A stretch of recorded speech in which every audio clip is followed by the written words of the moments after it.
Okay, today we are going to be talking about the five senses and how to better use them in a story. Now, the reason I say better use them is because obviously in order to write a story, you probably have to use the five senses. And if you are not, you are doing what's called telling instead of showing. Just a brief introduction into telling instead of showing. Telling is when you say, the sun is bright, and the grass is green, and there are ladybugs. That's telling, whereas if you say, the sun shone on the emerald grass where ladybugs crawled throughout it, that's showing you all the things that you just told. So this is why five senses are incredibly important to helping you be able to show better in your manuscript.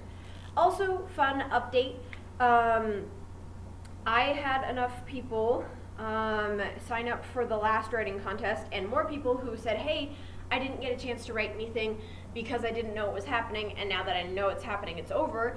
And so I decided to take the writing prompt that I did for you guys, for the teens, and make it library-wide. So if you do want to submit a short story to that prompt still, you are just going to have to make sure to grab an entry form from the front desk. So, I'm excited for it. That is the write about if your character had a really lucky day prompt, and kind of, why does their luck turn and what makes it interesting. Alright, back to the five senses. We're going to talk about some of the easier ones first, just because it's obvious. So first we're going to talk about sight. I'm going to draw a little eyeball just for fun. Bloop. Alright, so, unless you are blind, generally this is an easy one to do. And if you are blind, I am sorry. I don't honestly have any tips for you because I've never been blind. So if you have tips for me, please tell me in the comment section. But with sight, it is incredibly important because, unfortunately, for those of you who can't see, most of the population can't see. Most of the population actually can see and observe, and it's a huge part of who we are, right? We see signs that tell us don't go there and actively choose either to follow or not. We see the color of different berries and are able to identify whether they're poisonous or not. We see people interacting with each other and speculate about what might be going on. There's so many different things you can see. I want to talk about how to enhance your sight descriptions, though, in your manuscript. And when I say manuscript, I mean novel/writing. Manuscript is just a fancy technical publishing term for it. Don't technically have to use that term. The reason why is because, again, like I said earlier, if you're just telling us what they're seeing, it's not as interesting. However, if you're describing it, that's much more interesting. The trick with sight is the description is going to be different depending on the point of view. If it is first person, then you're generally going to describe it the way the character would see it. So for example, if they absolutely and utterly hate ladybugs, like in our prior example, they'd be like, oh, stupid little, that would probably be more of your description for first person, whereas my description earlier would work excellently for third person. Now, hold on. Common misconception. A lot of people say that third person needs to sound like the character. Incorrect. Wrong. It can sound however you want because you are narrating what is happening. You are telling us what things look like. You aren't saying, she saw the ladybugs and thought this. You are saying, well, you could say that, but you generally are saying, here are the ladybugs, here is the sun, here is this. You are the narrator. Therefore, you don't have to think one iota about what the characters would describe it as. That only matters if you're in first person. A lot of people assume that they are the same, one and the same. That is not true. If you want to make it sound like they are actively, describing it in their own voice, you absolutely can do that. But that is not a requirement. Absolutely not a requirement. Third person is meant to be third person for a reason. You can describe it however the heck you want. So that being said, if you're doing first person and you're describing it using their opinions of things, I would highly recommend doing a character biography first. You do a quick little, here's what they think and here's what their opinions are, here's what their general view of the world is. Really try to get in their headspace before you start describing site-based things, because even things you see can be differentiated based on your opinion, right? Like I said, if you hate ladybugs, you're gonna think, ugh, ladybugs. Whereas someone else who loves ladybugs is like, oh my gosh, this is such a picturesque, beautiful scene. That's an entirely different point of view. There are also different things as far as sight goes with first person, like for example, fire. Some people might be like, oh, I love fire, I love campfires, I think it's so cool. Someone else might have lost their whole house to a fire, and so they see fire and they're like, nope. And you need to be able to convey that through how they see it. What words do they use to describe it? Do they use vicious words, like it's a gnarling, snarling beast? You know, that's going to indicate bad things. Whereas if you indicate the fire is like warm and happy, it's going to be a much more warm and happy scene. Howdy. Hello. We have more people. I brought more Sweet. remnants. I'm okay with that. Alright, we were just talking about the 5 senses today and how to better write about them. So, with third person, describing things. You can describe things however you want in third person because you are not limited to a certain point of view. Even if you are in third limited, that doesn't mean you have to use their point of view because you're narrating it. Common misconception. Just to recap, since you guys missed that bit. With sight, though, you can do a lot of scene setting using certain words. For example, if you want it to be a spooky book, you can be like, hey, like we talked about last time, this is how to make it more spooky, this is how to make it more interesting. Even if it's the same room. Exactly, even if it's the same room. Like with this room even, you don't even have to change anything about the setting. How you describe it can change how we feel about the setting, right? So for example, if I say like pale gray walls, that's kind of like a neutral. If you say like happy walls, that would be like, okay, that's a little bit more. But if you say like dismal gray walls, all of a sudden you're feeling a little odd.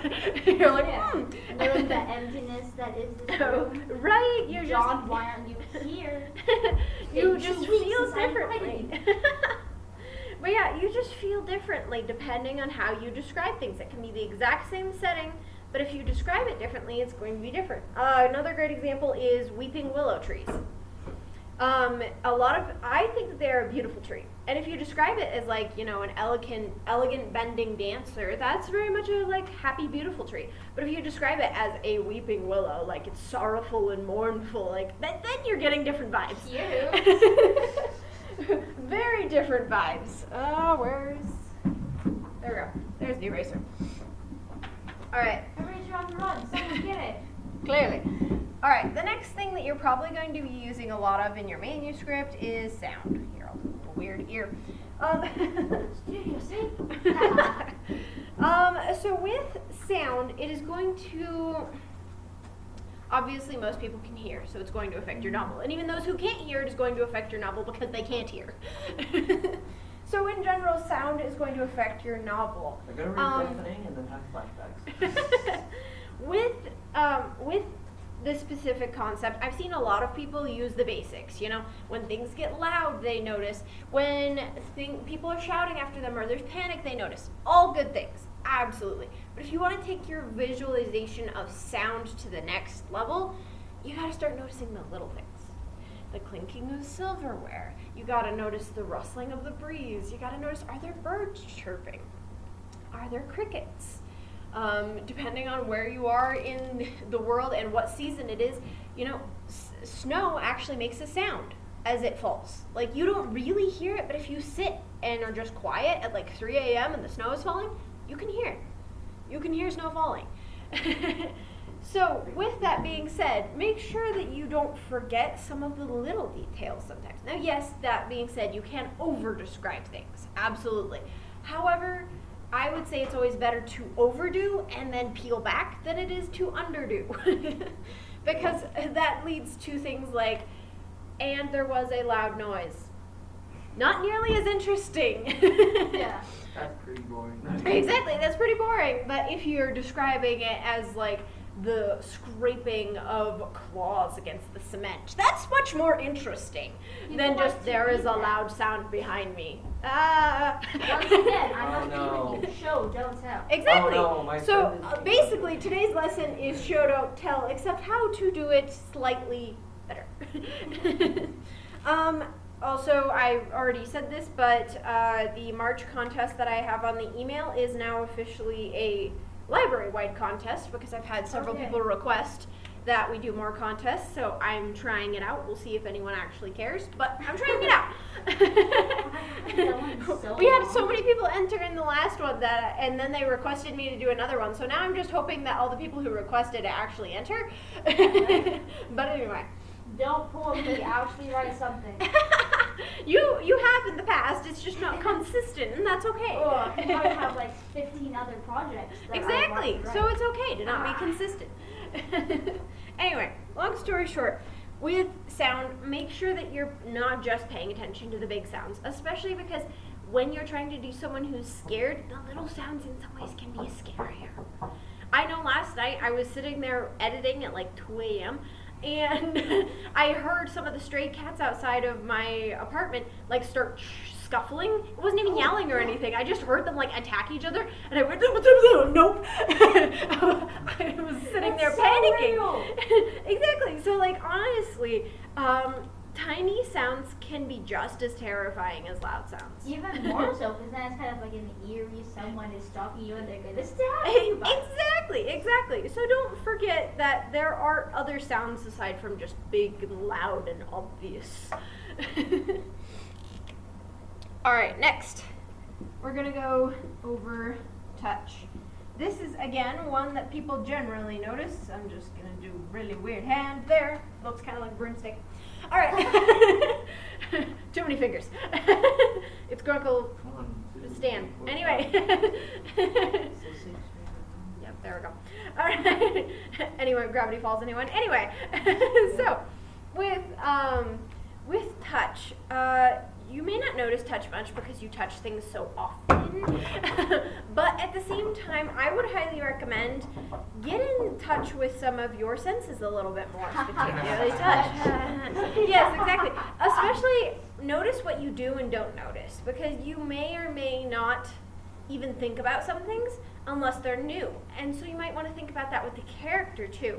There are some things that people like describe as a touch sensation, and I'm like, I don't think the character would actually really notice that. For example, if they're a princess who is used to wearing silky ball gowns all the time, are they going to notice how silky this particular ball gown is? No. No, because they wear them all the time. So keep Whereas in mind. if they're running away and they're donning some like nice clothing, it's going to be rough, and they're like, holy cow, you actually live in this? Exactly. So you got to make sure that your character also is more realistic as to what they are noticing touch-wise. And sometimes, with that being said, oh, hello.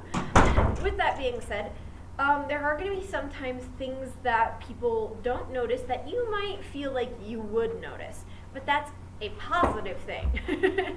Because you're getting in touch with what the character would be actually touching, what they would actually care about. For example, I fiddle with this marker every single week, so I barely notice that I'm touching this marker unless I'm thinking about the fact that I am in fact touching the marker. There are other things though that with touch are going to be very interesting. For example, if you're trying to describe something you've never touched before, let's say dragon, for instance, that is going to be a little trickier, right? But that doesn't mean you can't use your creativity to say, okay, well, dragons in my universe have leathery scales, so go over and touch a piece of leather for a little bit and be like, how does that feel? Make sure that you think about what your universe feels like, which might sound weird, but if you're a fantasy or sci-fi author, this is important. If you're a historical fiction or regular fiction author, this may be less important because the things you're talking about actually exist.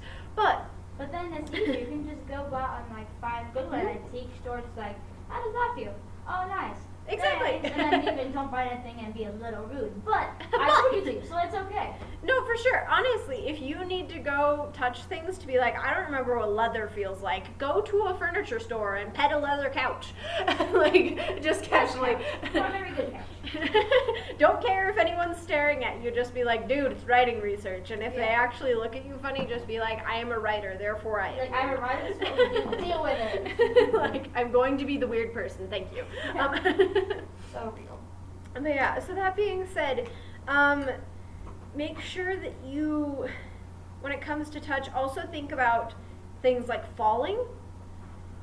Because a lot of people actually don't describe people falling. They're like, and I tripped. And it's like, ouch. We're not going to describe the fact that you may now be bleeding, are probably bruised. Like, what did you hit? How did you land? What did you cut? What did you scrape? What was your vision like? What did you feel? I'm missing all the details. Right. Exactly. What are you landing on? Are you landing on grass so it's actually kind of comfy? Are you landing on cement so you're like, I think I broke my knee? Like, what is the... Did you trip and therefore fall down a ledge? Right. The guy falls and you breaks your femur. The Boy Scouts bring you into the hospital, strapped to a table. Yeah. All right. Oddly specific. But So my anyway, brother broke his leg. I see. Are you landing on a bed because it was all a dream? Also fair. That's so cliche. Please, no one use that. I will say, if you do it was all a dream thing, you gotta make it obvious that I it's a will dream. You punch gotta have if you several don't do it moments well. where you're like, that alligator wasn't there before, and you're like, alligator. Come again? Then when you're like, it's all a dream, the reader's like, ah, of course. Yeah. Please do it well, or else I will find you. Fair. I will be happy. There's one too many times where it has been weird, and you're just like, I feel cheated and sad, but this is fine. Yeah, right? Oh man. So another thing that you're going to want to take into mind with touch is emotional. Touch actually is very emotional. I don't know about you guys, but generally if you're angry at someone, you want to punch them in the face. That is actually a touch feeling. Because of the fact that that physical contact is something that you want and that you feel and that you crave. Yeah, but But I want to also- break a stick because my siblings are driving me crazy. Or you're driving Exactly. me crazy. That's a Shut physical thing. You also have other physical things, obviously, like wanting to hug someone because you're sad or because they're sad, and you're like, I want to give them a hug. That is going to be a touch sensation. If they are a sibling, you may or may not describe it super in depth. I'd say probably don't, actually, because they probably hug each other all the time. However, if it's like a new friend or a new acquaintance Or your crush. then you might be like, I need to describe this a little more, because if I don't, that seems weird, actually, right? Yeah. This new sensation is actually important to get into detail with. You can't just be like, and they hugged. Tell me more. Yeah. Describe the hug as if you were describing it to your best friend. Like, Right. with the instance of a crush. Like, if your crush hugged you, you'd want to Exactly. go to your best friend and like, oh my gosh, dude, guess what just happened? Exactly. And they would beg for Right. details. Exactly. And if they're begging for details, your reader's going to be begging for details too. Yeah. That is great. If you go to a friend and you tell them the same story and they beg you for details, that means you need details in that reading scene Yeah. that you're writing. All right. Next thing that we are going to talk about, one of the more elusive ones. Taste. I guessed it. Nom, nom, It's gonna nom. be right there. Smiley face. All right. Good job, Gabe. I'm so proud of So, with taste, this one's a tricky one because a lot of people just think food and drink, right? Wrong. Yeah. You can taste things even when you're not having food or not having a drink. Granted, That is that the tastes yourself when easiest you way? wake True. up and it sucks. Fair. Exactly. Yes, question? People taste it, though. What? Oh, no question? Yeah, no question. Just stretching. Okay, cool. Question, Michael.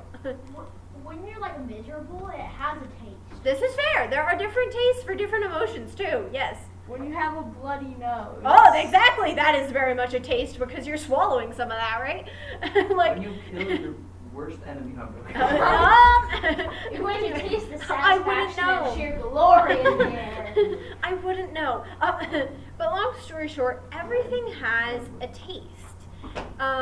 Even if you're just running, have you ever been running and the air is super, super dry so you can almost taste dirt? Yeah. I'm gonna say, like, Yeah. And yet no food and drink involved in that one. Now, if you want to describe the taste of food and drink, be my guest. Please actually Absolutely. do. Always fun. Yes, exactly. Please do. If you have food, describe it. Yes, 100%. But you got to think again of the things that people don't conventionally think of. Outside the box. Exactly. There is a box for the five senses, and you got to punch through that cardboard ceiling. Screw that box. Woo! No Break one can the box. confine me to a quadrilateral thing.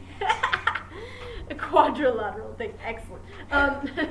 So, that being said, I would highly recommend if your character is going through a specific thing that you can actually do without getting into legal trouble, I would recommend trying to recreate that to see if you can figure out what the five senses are during that time.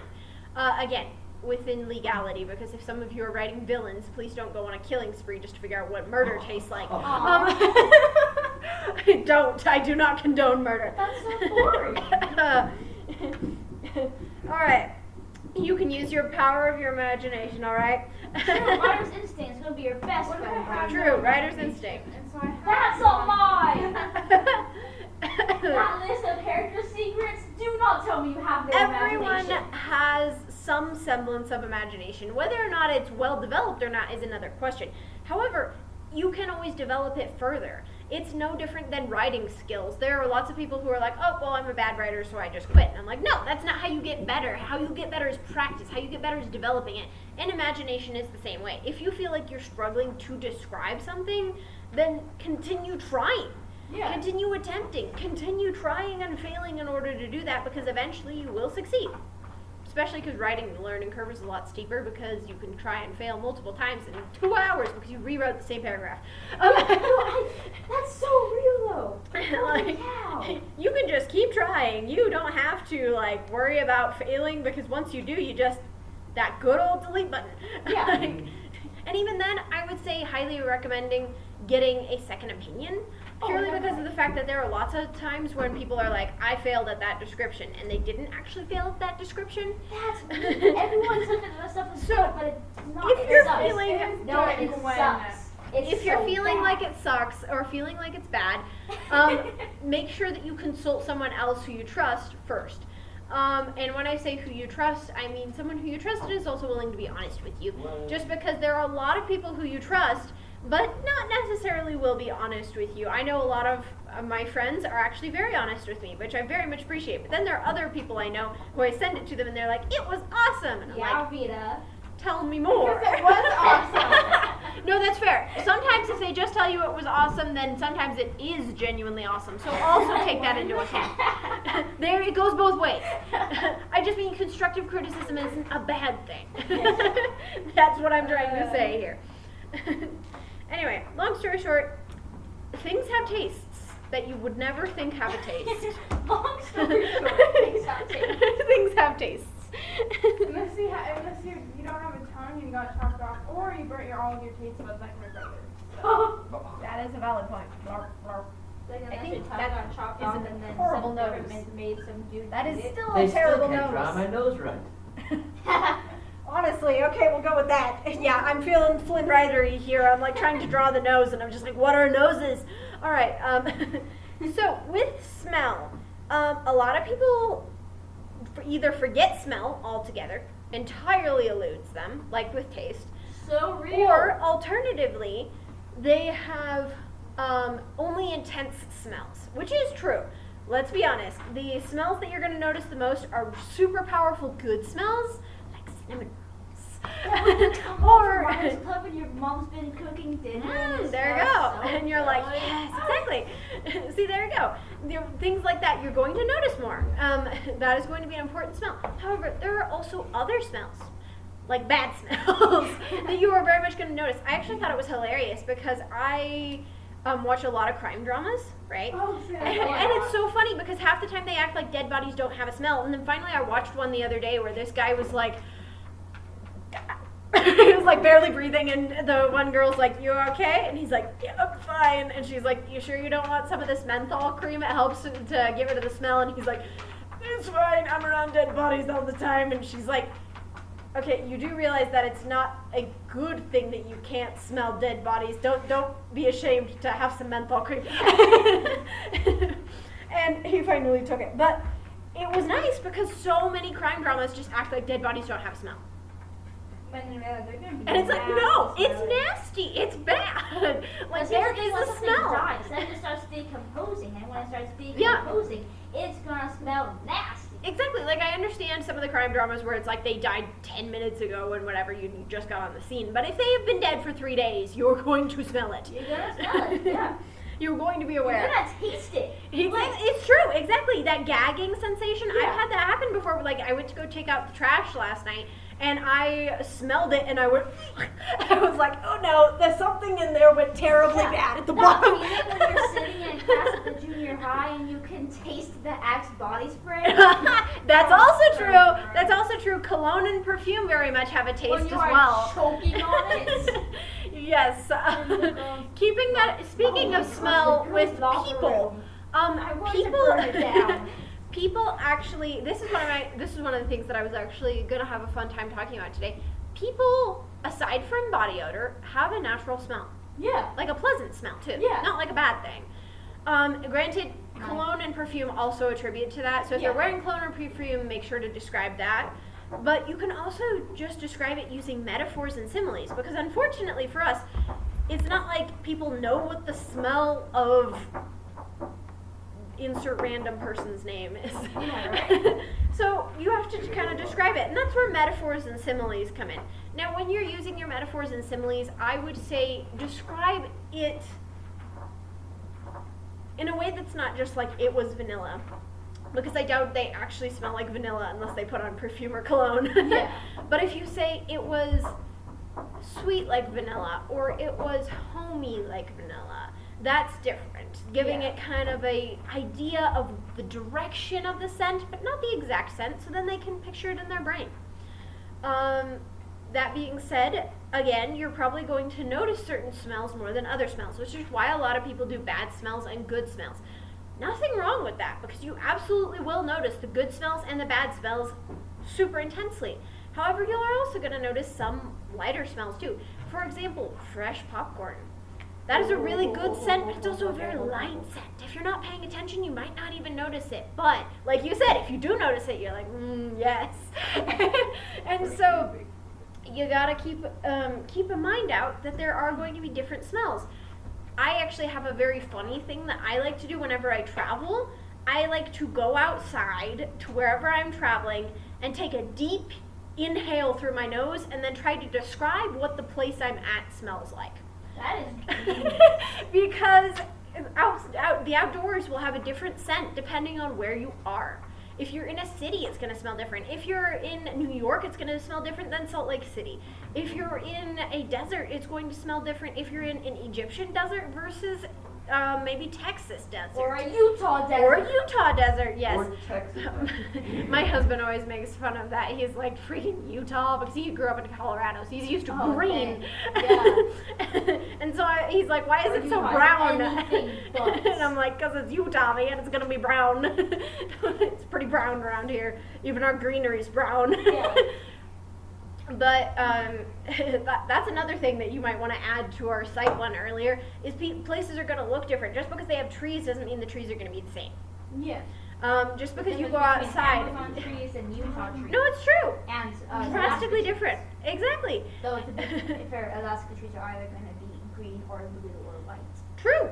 But there's also different things as far as like grass goes too, right? Yeah. Some people don't even have grass. Like I know in Arizona when I went Our there, house. there was almost no people who had grass. They were almost entirely gravel. They had like little gravel and cactus gardens.